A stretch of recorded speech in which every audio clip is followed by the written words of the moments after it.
सो अपना next topic होगा call back function. Call back function क्या होते हैं? कॉल बैक फंक्शन जो कि हम ऑलरेडी पढ़ चुके हैं, चेक बॉक्स में पढ़ चुके हैं, यहाँ पर एस डॉट बटन में पढ़ चुके हैं। जो भी हम ये फंक्शन इशू करते हैं कि जब भी ये बटन क्लिक हो तो ये वाला फंक्शन एक्टिवेट हो जाए, इन्हीं को हम कॉल बैक फंक्शन बोलते हैं। ठीक है, इसमें कुछ यूनिक नहीं है, जब तक आप यूज कर रहे थे वही चीज है ये। अगली चीज है साइड बार। साइड बार क्या होता है? जैसे कि हमें नाम से पता चल रहा है साइड बार। तो ये साइड बार आएगा कहाँ, पहले बात ये देख लेते हैं। साइड बार आएगा आपके यहाँ, ये लेफ्ट कॉर्नर में। ठीक है, आपके स्ट्रीमली टाइप के लेफ्ट कॉर्नर में। ठीक है, इसको क्रिएट करने के लिए आप करोगे कैसे? S T dot side bar. ठीक है, और आपको ये लगाना है, और उसके बाद जो आपने अब तक पढ़ चुके हो, टाइटल पढ़ चुके हो, सब हेडर पढ़ चुके हो, राइट पढ़ चुके हो, इनपुट करने का पढ़ चुके हो, बटन इनपुट करने का पढ़ चुके हो, उन्हीं को यूज करना है। आप साइड बार में बना सकते हो कैसे? S T dot side bar dot title. अगर मैं लिखूं और इसके अंदर मैं लिख दूं साइड बार, मैं इसको सेव करूं और रन करूं, तो इसने एक साइड बार क्रिएट कर दिया। अभी हम फुल स्क्रीन में नहीं है, इसलिए यहाँ पे एक उसकी मदद से आ रहा है ये। ठीक है, साइड बार आ गया। मैं यहाँ पे एक सब हेडर करना क्रिएट करना चाहता हूँ साइड बार में। एस टी डॉट, लेकिन ये मैंडेटरी है कि आप S T dot side bar लिखोगे, फिर एक डॉट लगा के सब हेडर। तो आप यहाँ पे एक लिख देते हैं हम सब हेडर। ठीक है, इसको रन करेंगे, यहाँ पे सब हेडर आ गया। सेम आप यहाँ पे एक वो भी क्रिएट कर सकते हो, एस टी डॉट, आप यहाँ पे एक फाइल अपलोडर, जो आप पढ़ चुके हो सब कुछ। ठीक है, जितना आप पढ़ चुके हो सब यूज़ कर सकते हो आप यहाँ पे। सॉरी, ये देखो मैंने फाइल अपलोडर लिख दिया तो साइड बार के अंदर नहीं आया। बट अगर मैं ये साइड बार डॉट करके लिखूंगा इसे, अब देखना, ये साइड बार के अंदर आएगा ये फाइल अपलोडर। तो ऐसे आप एक साइड बार क्रिएट कर सकते हो ताकि आपकी मेन स्क्रीन और अच्छी दिखे, इंटरेक्टिव दिखे। ताकि आप यहाँ पे साइड बार में डालो, इसको फुल स्क्रीन में किस दिखेगा साइड बार हमारा? फुल स्क्रीन में ये रहा आपका साइड बार। ओके, ये है हमारे साइड बार का कॉन्सेप्ट। आप सारे फंक्शन यूज कर सकते हो जो भी आप अब तक पढ़ चुके हो। बस आपको S T dot side bar लगाना है उसके आगे। ठीक है, अगली चीज क्या होगी हमारे लिए? ग्राफ्स इन स्ट्रीमलेट। जैसे मैंने बताया, शुरुआत में बताया था इंट्रोडक्शन में, स्ट्रीमलेट बहुत सारी एमएल लाइब्रेरीज को सपोर्ट करता है, डेटा साइंस की लाइब्रेरीज को। तो ये मैटप्लॉटलिब, सीबॉन, इन सबको भी सपोर्ट करता है। अब आप ग्राफ कैसे दिखा सकते हो अपने ऐप के अंदर, स्ट्रीमलेट ऐप के अंदर? इसको रन करने के लिए आप क्या करोगे? सपोज पहले हम एक कुछ लाइब्रेरीज है उनको इंपोर्ट कर लेते हैं, एंड इंपोर्ट।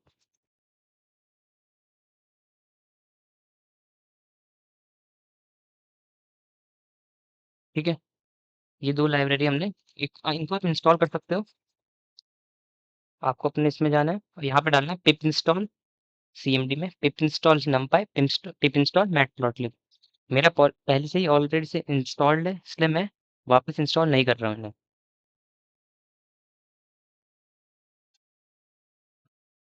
ठीक है, उसके बाद ग्राफ्स कैसे क्रिएट करेंगे? सपोज अभी जब आप बनाओगे तब तो आपके पास ऑलरेडी ग्राफ होंगे, बट यहाँ पे मेरे पे जैसे ग्राफ नहीं है अभी, तो मैं एक रैंडम ग्राफ क्रिएट कर लेते हैं। ठीक है, और वैसे ही एक रैंडम ग्राफ। ठीक है, ये हमने एक्स एंड वाई क्रिएट कर लिए एक रैंडम ग्राफ के। ठीक है, यहाँ पे हम, जैसे आपने मैटप्लॉटलिब में पढ़ा ही होगा पूरा,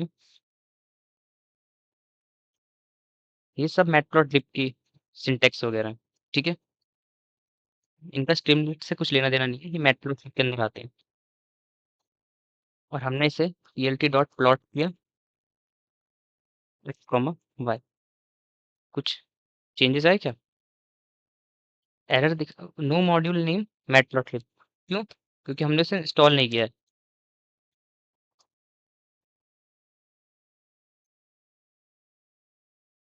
इसे हम इंस्टॉल करेंगे। इंस्टॉल हो चुकी है हमारी।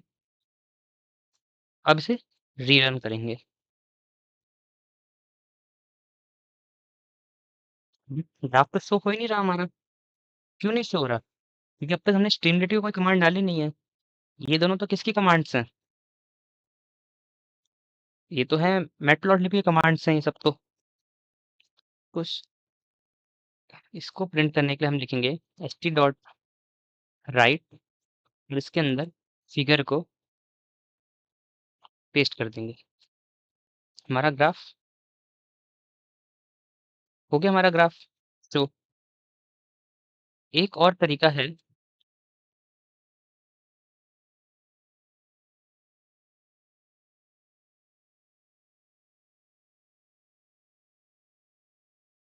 एक आप st डॉट राइट से कर सकते हो या आप st डॉट pyplot भी यूज कर सकते हो।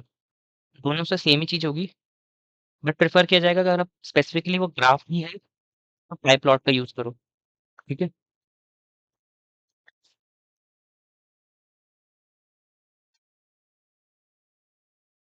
अगला चीज है कि हम अपना प्रोग्रेस बार प्लेस कैसे क्रिएट कर सकते हैं। प्रोग्रेस बार से मेरा मतलब है कि सपोज मैं एक बार दिखाना चाहता हूँ और फिर मैं दिखाना चाहता हूँ कि टाइम के साथ ऐसे ऐसे ही प्रोग्रेस बार फिल हो रहा है। जैसे आपने बहुत सारे एप्लीकेशन की लोडिंग स्क्रीन में देखा होगा कि हमेशा प्रोग्रेस बार होता है। वो कैसे क्रिएट कर सकते हो आप इसमें? सिंपल सा है। इसके लिए आपको एक मॉड्यूल चाहिए पाइथन का, इंपोर्ट टाइम।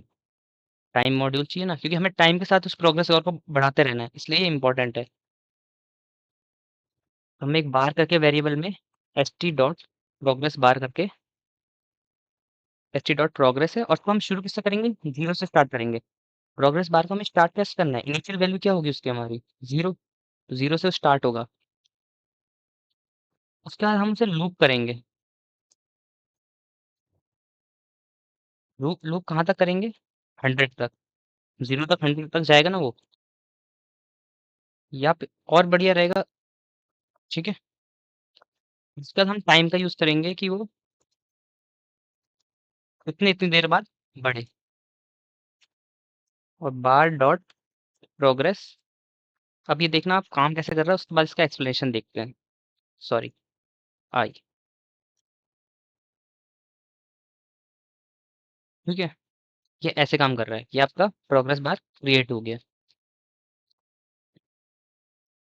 क्योंकि काम कैसे कर रहा है उसको देखते हैं। ये लास्ट तक क्यों नहीं हुआ? क्योंकि 100 वैल्यू को नहीं लेता ना। ऐसे हम 101 करेंगे ना, तब ये, क्योंकि लास्ट वैल्यू एक्सक्लूड होती है हमेशा, है ना। अब ये देखते हैं हम काम कैसे कर रहा है ये। इनिशियल वैल्यू हमारी जीरो है। ठीक है। फिर हमने इसे लूप चलाया है आई से लेके 101 तक। अब आई हमारा जीरो है, 0.1 मिली सेकेंड का गैप होगा। उसके बाद बार में 1 आ जाएगा। अब आई के अंदर 2 है, 0.1 मिली सेकेंड का गैप होगा, 2 आ जाएगा। 3 4 ऐसे वो 0.1 मिली सेकेंड बाद ऐसे ऐसे करके आगे आगे बढ़ता जा रहा है धीरे धीरे ग्राफ, वो हमारा प्रोग्रेस बार। तो ऐसे प्रोग्रेस बार काम करता है। ठीक है। अब अगली चीज है हमारे पास कॉलम्स। आप कॉलम्स कैसे क्रिएट कर सकते हो? कॉलम से हमारा क्या मतलब है, पहले ये देख लेते हैं। कॉलम्स क्या करेंगे? ये जो हमारी, अगर ये हमारी फुल स्क्रीन है, ये स्ट्रीमली टाइप की, हम इसे 3 हिस्सों में तोड़ना चाहते हैं। कैसे कर सकते हैं? सपोज मैं कॉलम 1 क्रिएट कर रहा हूँ यहाँ, कॉलम 2 एंड कॉलम 3। उसके बाद मैं यूज़ करूँगा st डॉट कॉलम्स का यूज़। और इसके अंदर मैं पास करूँगा कितने कॉलम्स चाहिए मुझे। मैंने यहाँ 3 वेरिएबल पास किए, 1 2 3। तो इसके अंदर में 3 पास होगा। तो ये क्या करेगा? अभी यहाँ पे कुछ फ़र्क नज़र नहीं आ रहा, बट इसने यहाँ पे 3 कॉलम क्रिएट कर चुका है। आपको तीनों कॉलम को यूज़ कैसे करना है? हम यूज़ करेंगे विद कॉलम 1। मैं यहाँ पे सपोज डालता हूँ st डॉट सब हेडर और मैं यहाँ डालता हूँ कॉलम 1। सेम मैं कॉलम 2 के साथ करता हूँ। st डॉट सब हेडर कॉलम 2। सेम मैं कॉलम 3 के साथ करता हूँ। st डॉट सब हेडर कॉलम 3। अब देखना क्या चेंजेस आ रहे हैं। ठीक है, वो स्क्रीन छोटी थी इसलिए शो नहीं कर पा रहा था, तो उसने ये फुल स्क्रीन ली, उस पे 3 कॉलम बना दिए। अगर मैं यहाँ 5 कॉलम बनाता तो 1 2 3 4 5, 6 बनाता तो 6 क्रिएट हो जाते। ठीक है, तो कॉलम का ये काम है। अब मैंने स्क्रीन छोटी कर दी इसलिए वो नीचे-नीचे आ गए, उनको जगह नहीं मिल रही थी। ठीक है, तो ये फुल स्क्रीन पे ज़्यादा अच्छे से शो करेगा वो चीज़ों को। अब अगली चीज़ है हमारे पास फॉर्म। फॉर्म्स जैसे हमने पता है कि एचटीएमएल सीएसएस में फॉर्म्स होते हैं कि हमें यूजर से इनपुट लेना है एक फॉर्म के उसमें, कि उसका नेम, उसका लास्ट नेम, फोन नंबर, ये सब चाहिए हमें। ठीक है, तो वो कैसे कर सकते हैं हम। बट एक चीज ध्यान रखना फॉर्म्स में, कि अगर आपके फॉर्म्स में एक सबमिट बटन नहीं हुआ तो ये एक एरर मैसेज शो करता है हमेशा फॉर्म। ठीक है, ये कंपलसरी है कि फॉर्म में हमेशा एक सबमिट बटन आपका होना ही होना चाहिए। फॉर्म क्रिएट कैसे करेंगे। वेरिएबल लेता हूँ मैं एस टी डॉट फॉर्म। मैं यहाँ पे फॉर्म का नाम क्या पास करना चाहता हूँ, मैं फॉर्म का नाम फॉर्म में पास करना चाहता हूँ। कुछ फ़र्क नज़र नहीं आ रहा है यहाँ पे, क्यों नहीं आ रहा? फॉर्म के अंदर हमारा क्या स्टोर है? फॉर्म स्टोर है, स्ट्रिंग का फॉर्म स्टोर है इस फॉर्म नाम की वेरिएबल के अंदर। अब मैं पहला पहला क्रिएट करूंगा इसमें फॉर्म डॉट टेक्स्ट इनपुट। ये सारे वही फंक्शन होंगे जो हम पढ़ चुके हैं अब तक। टेक्स्ट इनपुट, मैं मान लेता हूँ उससे एंटर नेम। ठीक है, form dot form dot text, sorry, text area ले लेते हैं, एरिया भी हम पढ़ चुके हैं। Enter description. अब देखते हैं ये कैसा शो हो रहा है यहाँ पे। एंटर नेम आया, एंटर डिस्क्रिप्शन आया। मैंने क्या बताया था, फॉर्म में कंपलसरी है कि एक सबमिट बटन होना चाहिए, वरना ये आपको एरर शो कर देगा ये। इसको हटाने के लिए क्या करेंगे हम, ये हमें बता भी रहा है कि आपको एक फॉर्म सबमिट बटन क्रिएट करना है। अब हमारा फॉर्म फॉर्म वेरिएबल में स्टोर है, फॉर्म नाम के वेरिएबल के अंदर ही हमारे फॉर्म स्टोर है। Form dot form submit button, इसको बनाता हूँ सबमिट करके। अब एरर हट जाएगी। सबमिट नाम का बटन आ गया ना, जैसे सबमिट बटन हमने क्रिएट कर दिया, ये फॉर्म सबमिट बटन नाम के आप मेथड से फॉर्म का बटन क्रिएट कर सकते हो। जैसे ही आपने फॉर्म का बटन बना दिया, एरर आपकी जा चुकी है। अब हम एक एग्जांपल लेते हैं, थोड़ा एडवांस एग्जांपल लेते हैं, जिसमें आपका फॉर्म्स क्लियर हो जाएगा टॉपिक, कॉलम्स नाम का एक टॉपिक क्लियर हो जाएगा। 3 और टॉपिक है हमारे पास, ST dot success, ST dot warning, ST dot error. अब ये तीनों चीज़ें क्या है, एक एग्जांपल से क्लियर होगा सब। ठीक है, तो पहले हम कोड लिख लेते हैं, पहले एक फॉर्म क्रिएट करते हैं, एसटी डॉट फॉर्म करके विथ से भी हम क्रिएट कर सकते हैं फॉर्म का नाम। अब हम इस फॉर्म के अंदर आ चुके हैं। ठीक है,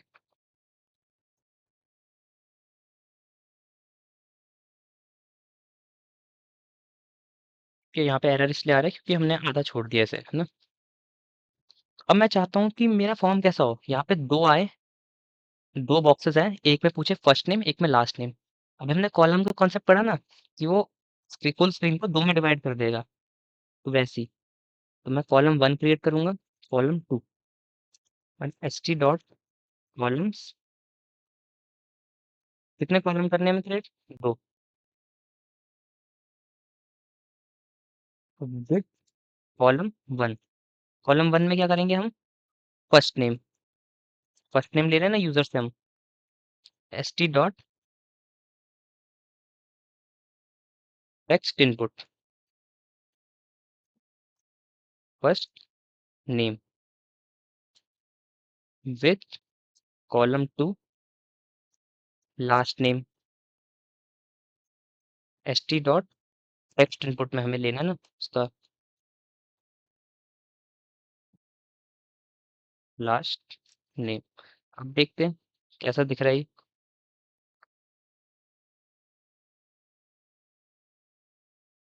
आई थिंक कुछ एरर आ गई है। सॉरी, देखो xt डॉट टेक्स्ट आ गया वहाँ पे। टेक्स्ट इनपुट लिखना है ना।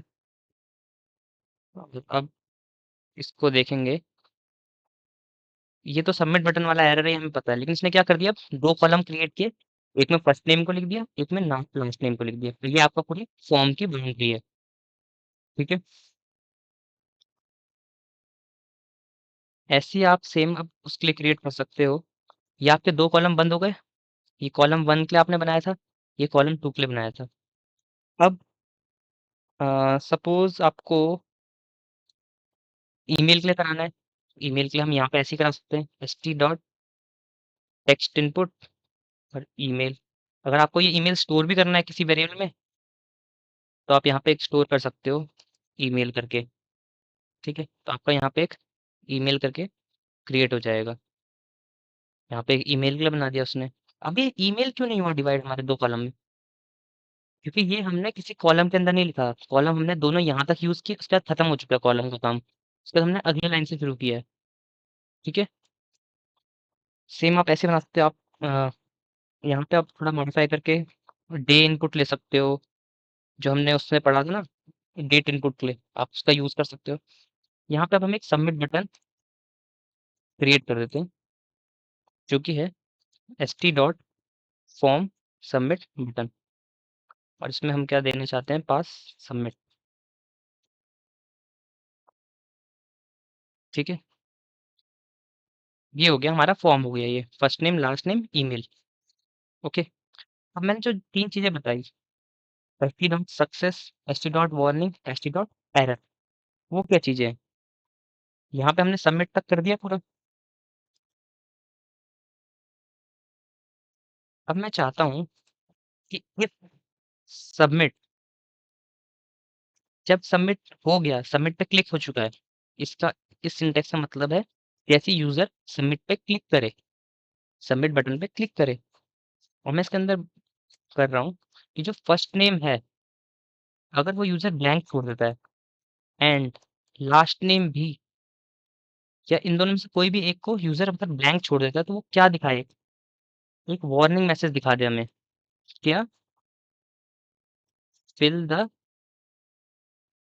First name and last name.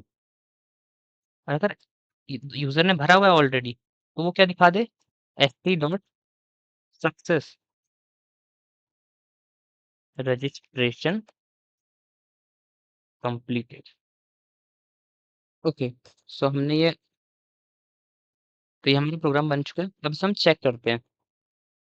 ठीक है, अगर मैं इसे, अगर मैं ऐसे ही खाली है और मैं इसे सबमिट कर दूं, तो ये हमें एक वार्निंग मैसेज देगा कि fill the first name and last name. But अगर मैं इसे सारा फिल करके भेजूं, तो ये हमें एक सक्सेस मैसेज देगा, रजिस्ट्रेशन कंप्लीटेड। सेम अगर मैं इस वार्निंग की जगह एरर मैसेज दे दूं, तो क्या होगा, तो ये होगा, इस बार रेड कलर में आएगा। वार्निंग आती है येलो कलर में, एरर आती है रेड कलर में, सक्सेस आता है ग्रीन कलर में। सो नेक्स्ट टॉपिक होगा हमारा सेशन स्टेट्स। ये बहुत ही इंपॉर्टेंट टॉपिक है, क्योंकि स्ट्रीमलीट में है कि लाइक, जब भी आप कोई भी बटन क्लिक करते हो ना, स्ट्रीमलीट का पूरा स्क्रिप्ट रिफ्रेश होता है, पूरा पेज रिफ्रेश होता है, चाहे आप एक सिंगल बटन ही क्लिक कर रहे हो। जो कि बहुत बड़ी प्रॉब्लम हो सकती है जब हम लाइक यूजर से इनपुट ले रहे हैं फॉर्म में। ठीक है, ये बहुत बड़ी दिक्कत हो सकती है। अब ये कैसे हो रही है दिक्कत, एक बार मैं आपको एक प्रोग्राम बना के दिखाता हूँ, बिना सेशन स्टेट्स के और सेशन स्टेट्स के।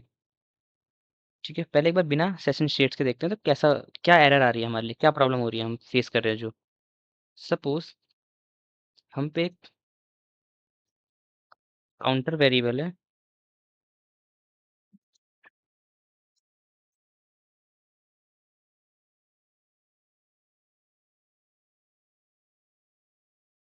सपोज हमारा काउंटर जो एक वेरिएबल है वो शुरुआत में क्या है, 0, उसकी इनिशियल वैल्यू है 0। हम एक फंक्शन करते हैं जिससे हम इस काउंटर को इंक्रीज करेंगे, ठीक है। तो हम ग्लोबल काउंटर और काउंटर की वैल्यू को हम +1 करेंगे जब भी ये फंक्शन कॉल होगा, ठीक है। और हम एक बटन बनाते हैं st डॉट बटन, कि जब भी ये बटन क्लिक हो, ये इंक्रीमेंट करके जब भी ये बटन क्लिक हो, तो हम ये वाला फंक्शन कॉल कर देंगे, इंक्रीमेंट काउंटर वाला फंक्शन ऑटोमेटिकली कॉल हो जाएगा। और हम अगर देखना चाहते हैं तो हम यहाँ पे एक st डॉट राइट करके लिख सकते हैं कि ये हमें काउंटर बता दे कि अभी काउंटर की एग्जैक्ट करंट वैल्यू क्या चल रही है, ठीक है। ये हमारा प्रोग्राम है। अब देखना है काम कैसे कर रहा है। काउंटर की अभी करंट वैल्यू 0 है, मैं इंक्रीमेंट कर रहा हूँ 1 हुई, मैंने पेज रिफ्रेश किया वापस 0 हो गई। तो ये तो बहुत बड़ी दिक्कत है। जब भी पेज रिफ्रेश होगा, मैंने इंक्रीमेंट इंक्रीमेंट कर रहा हूँ, एक बार इंक्रीमेंट हो गई, अब उसके बाद भी इंक्रीमेंट नहीं हो रही। मैं बार बार क्लिक कर रहा हूँ ना इसे, तो ये 0 1 0 1 0 1 पे ही घूम रही है ये वैल्यू, 2 पे तो जा ही नहीं रही। बल्कि हर बार से बढ़ना चाहिए ना, कि अगली बार काउंटर के अंदर 1 स्टोर हो, अगली बार फिर 2 हो, फिर यहाँ पे 3 बन जाएगा, अगली बार 4 होगा तो यहाँ पे 5 बन जाएगी। बट ये तो 0 1 पे ही चलने पे लगा हुआ है। क्योंकि बार बार क्या हो रहा है, जब भी हम इस बटन को क्लिक कर रहे हैं ना, चाहे भले हम पेज रिफ्रेश नहीं कर रहे, पेज रिफ्रेश में तो हो ही जाएगी ये 0 वैल्यू, बट हम पेज रिफ्रेश नहीं भी कर रहे, जब भी हम ये इंक्रीमेंट बटन दबा रहे हैं, एक बार तो 1 कर दिया उसने, अगली बार जब हम दबा रहे हैं ना, तो ये क्या कर रहा है कि वापस से 0 पे भेज दे रहा है। जो काउंटर की वैल्यू है ना इनिशियल, वो पेज अपने आप रिफ्रेश हो जा रहा है ऑटोमेटिकली, वो 0 बन जा रहा है। तभी वो उसी लूप में फँस चुका है 0 1, अगली बार रिफ्रेश हम बटन दबा रहे हैं 0 1, वो लूप में फँस चुका है। तो यहाँ पे हमारे सेशन स्टेट्स काम आते हैं। सेशन स्टेट्स हमारी कैसे मदद करेंगे? अभी हमने यहाँ पे नॉर्मल करके एक नॉर्मली एक यहाँ पे एक काउंटर करके लिखा था। तो अब हम सेशन स्टेट्स की हेल्प लेंगे, कि अगर काउंटर, अब हम सेशन स्टेट्स की हेल्प लेंगे। देखना अब कैसे होता है। इसी में मैं मॉडिफाई करूँगा, if counter not in st dot session state, और st dot session state dot counter equal to 0, ठीक है। हमने सेशन स्टेट्स क्रिएट कर दी यहाँ पे, ठीक है। अब सेशन स्टेट के अंदर हमने काउंटर वेरिएबल क्रिएट किया है 0 करके, कि उसकी इनिशियलाइज कर दी हमने वैल्यू 0। यहाँ पे हमारा जो इंक्रीमेंट वाला है ग्लोबल, इसमें अब ग्लोबल की जरूरत नहीं है, क्योंकि अब सेशन स्टेट के अंदर ही हमारा काउंटर स्टोर है।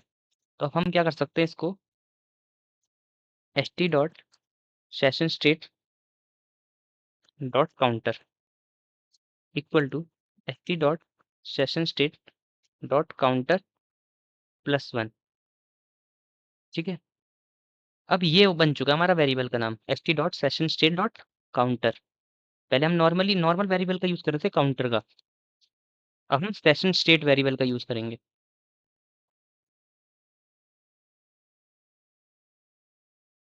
अब जैसे ये बटन क्लिक हो, इंक्रीमेंट काउंटर को कॉल कर दे, और यहाँ पे हमें क्या प्रिंट करके दिखाया हो, मैंने बोला ना वेरिएबल का नाम चेंज हो चुका है, st dot session state dot counter. अब देखते हैं कैसे काम कर रहा है ये। इंक्रीमेंट किया 1 हो गया, इंक्रीमेंट किया 2 हो गया, सही से काम कर रहा है। अब पेज रिफ्रेश करने पे तो 0 चले ही जाएगा वो, है ना। बट अब वो ये काम सही से कर रहा है ना अब हमारा। तो यही है सेशन स्टेट का काम। ये स्ट्रीमलीट की एक प्रॉपर्टी है कि वो ऑटोमेटिकली जब भी कोई बटन क्लिक होता है ना, वो रिफ्रेश कर देता है। तो ऐसे में आपको बहुत दिक्कत आएगी किसी फॉर्म को सबमिट कराने में, है ना। क्योंकि जब भी आप फॉर्म सबमिट कराओगे, वो फर्स्ट नेम जो भी आपने फिल किए होंगे सारे डिटेल्स, वो सारी तो रीसेट हो जाएंगी वापस, है ना। तो उनको आप एक सेशन में रखने के लिए, ताकि वो सब डिलीट ना हो, है ना, ताकि ये वाले वेरिएबल डिस्ट्रॉय ना हो, आपका काउंटर वेरिएबल, ये जो भी आप वेरिएबल यूज कर रहे हो फॉर्म के अंदर या किसी भी इसमें, वो वेरिएबल डिस्ट्रॉय ना हो। क्योंकि स्ट्रीमलीट की प्रॉपर्टी है कि जब भी आप कोई बटन को क्लिक कर रहे हो, वो पेज को पूरे पेज पे रिफ्रेश कर रहा है। आप यहाँ पे एक वो देखना, यहाँ पे एक रनिंग करके आ रहा होगा, तो ये पेज को हमेशा रिफ्रेश करता है। बट सेशन स्टेट में क्या यूज़ करते हैं कि वो उसी स्टेट में रखता है उसको। स्टेट मैनेजमेंट कहा जाता है इसे, ठीक है? स्ट्रीमलीट में पहले ये नहीं था, ये एक नया अपडेट आया है स्ट्रीमलीट में स्टेट मैनेजमेंट का, जो कि बहुत हेल्पफुल है हमारे लिए, क्योंकि पहले बहुत इश्यूज़ आते थे स्टेट मैनेजमेंट को लेके स्ट्रीमलीट में, जो कि काफ़ी हद तक ठीक हो चुके हैं इस अपडेट के बाद से। तो हमारा नेक्स्ट टॉपिक होगा कैचिंग। कैचिंग होता क्या है स्ट्रीमलीट में?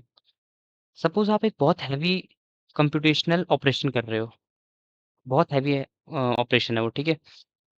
तो उसमें क्या होगा कि बहुत टाइम लगेगा, क्योंकि वो बहुत सारी आपकी रैम यूज़ करेगा, मेमोरी यूज़ करेगा, है ना?